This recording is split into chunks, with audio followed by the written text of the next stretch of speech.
भगवान श्री कृष्ण इस अनमोल वचन के माध्यम से कार्य करने की नियत का उल्लेख करते हैं। जब किसी भी कार्य करने में अगर लालच होगा, बेईमानी होगी, जलन होगी, तो वो काम न तो सही होगा और न ही उसके परिणाम फलदायी होंगे।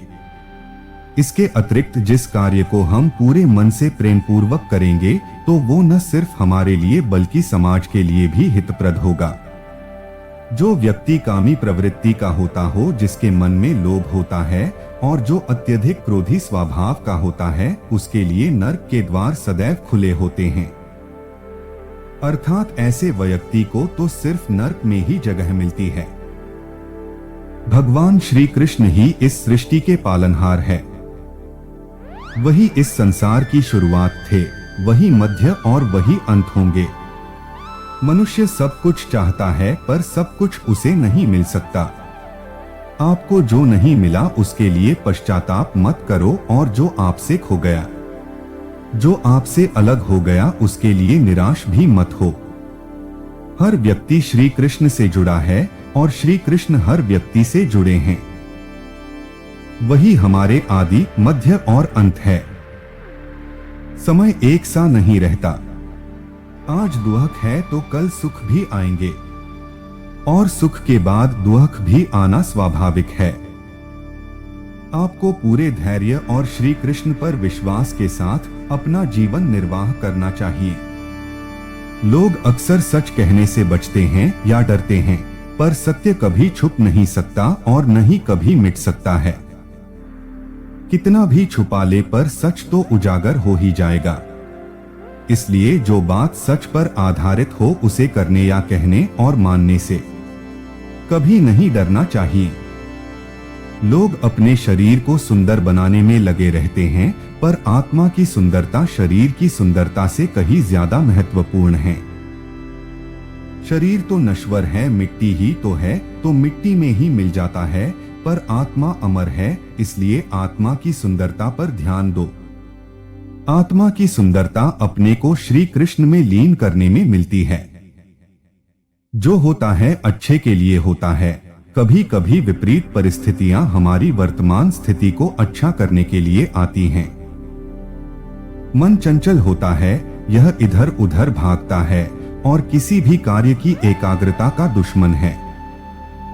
लेकिन यदि यह व्यक्ति के वश में हो जाए तो इससे अच्छा कोई मित्र नहीं है। मन को एकाग्र करना जरूरी है, बस थोड़े से प्रयास और अभ्यास की जरूरत है। श्री कृष्ण उन्हीं के हैं जो श्री कृष्ण के हैं।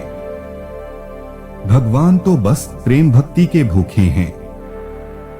जो भी उनकी भक्ति में लीन होता है, जो भी प्रेम से उन्हें याद करता है, वो सदैव उसका कल्याण करते हैं। जब भी आप कोई बुरा कार्य करते हो या अच्छा कार्य करते हो तो आपको लगता है कि कोई देख नहीं रहा, तो यहाँ श्री श्री कृष्ण कहते हैं कि तुम जो कुछ भी कर रहे हो, मेरी दृष्टि सदैव तुम पर है। इसलिए आप यह मत समझे कि आप अकेले हैं, आपके साथ श्री कृष्ण सदैव हैं। जो कुछ हुआ अच्छे के लिए हुआ, जो हो रहा है अच्छे के लिए हो रहा है, जो होगा वह भी अच्छे के लिए ही होगा।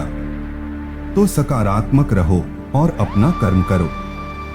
हमारी सफलता और असफलता इस बात पर निर्भर करती है कि हम खुद पर कितना विश्वास करते हैं। व्यक्ति जो चाहे बन सकता है यदि पूरे विश्वास के साथ अपने लक्ष्य पर लगातार चलता रहे। कहते हैं मन के हारे हार है और मन के जीते जीत। जिस प्रकार सकारात्मक विचारों से सफलता मिलती है, उसी प्रकार नकारात्मक विचार असफलता के मार्ग की ओर अग्रसर करते हैं।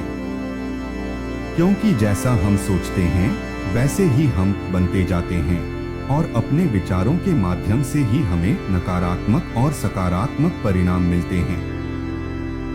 मनुष्य ही एक ऐसा प्राणी है जो कर्म करता है, इसलिए कर्म करना प्रत्येक व्यक्ति का धर्म भी है। कर्म कार्य करने वाला व्यक्ति कर्मवीर कहलाता है। इसलिए कार्य करते रहना खाली बैठे रहने से हमेशा बेहतर होता है। न तो समय रुकता है और न ही एक सा रहता है। बुरा समय हो या अच्छा समय बदलता जरूर है। आज बुरा है तो कल अच्छा, और अच्छा तो फिर बुरा समय जरूर आएगा। सुख के बाद दुख और दुख के बाद सुख आते जाते रहते हैं।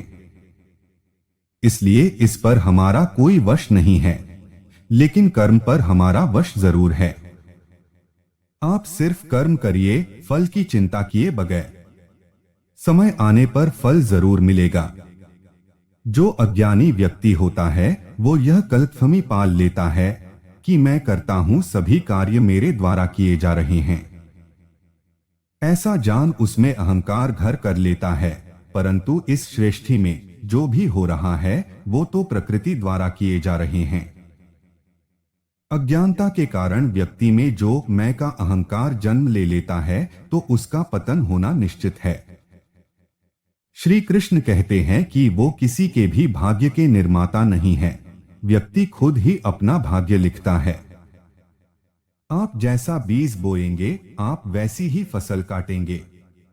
आप जैसा कर्म करेंगे आपको वैसे है परिणाम मिलेंगे। यदि विद्यार्थी मन लगाकर पढ़ाई करेंगे तो परीक्षा में सफल होंगे। इसलिए हर व्यक्ति का भाग्य तभी बदलेगा जब वो ऐसे कर्म करेगा।